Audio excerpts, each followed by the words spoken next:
ಸೂರತ್ನಲ್ಲಿ ಪತ್ತೆಯಾಯಿತು ಬೃಹತ್ ನಕಲಿ ಪನ್ನೀರ್ ದಂಧೆ.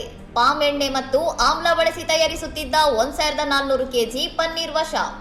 ಸೂರತ್ನ ಪಾಂಡೇಸರ ಕೈಗಾರಿಕಾ ಪ್ರದೇಶದಲ್ಲಿ ವಿಶೇಷ ಕಾರ್ಯಾಚರಣೆ ಗುಂಪು ದಾಳಿ ನಡೆಸಿ ದುಲೇಟಿ ಹಬ್ಬಕ್ಕೆ ವಿತರಿಸಲು ಸಿದ್ಧವಾಗಿದ್ದ ನಕಲಿ ಪನ್ನೀರ್ ಘಟಕವನ್ನು ಪತ್ತೆ ಹಚ್ಚಿದೆ. ಮಹೇಶ್ ಶರ್ಮಾ ಎಂಬಾತ ನಡೆಸುತ್ತಿದ್ದ ಈ ಘಟಕದಲ್ಲಿ ಹಾಲಿನ ಬದಲು ಪಾಮ್ ಎಣ್ಣೆ, ಹಾಲಿನ ಪುಡಿ ಮತ್ತು ಆಮ್ಲವನ್ನು ಬಳಸಿ ಅತ್ಯಂತ ಅಪಾಯಕಾರಿ ರೀತಿಯಲ್ಲಿ ಪನ್ನೀರ್ ತಯಾರಿಸಲಾಗುತ್ತಿತ್ತು.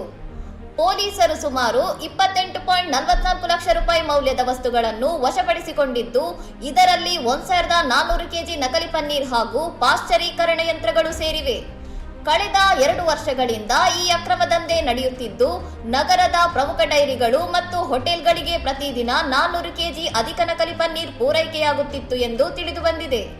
ವಶಪಡಿಸಿಕೊಂಡ ಮಾದರಿಗಳನ್ನು ಪರೀಕ್ಷೆಗೆ ಕಳುಹಿಸಲಾಗಿದ್ದು, ವರದಿ ಬಂದ ನಂತರ ಆರೋಪಿಗಳ ವಿರುದ್ಧ ಕಠಿಣ ಕಾನೂನು ಕ್ರಮ ಕೈಗೊಳ್ಳಲಾಗುವುದು ಎಂದು ಡಿಸಿಪಿ ರಾಜ್ದೀಪ್ ನಕುಮ್ ತಿಳಿಸಿದ್ದಾರೆ. ಇನ್ನಷ್ಟು ಸುದ್ದಿಗಳಿಗಾಗಿ ನೋಡ್ತಾ ಇರಿ ಸೌರಂ ಟಿವಿ.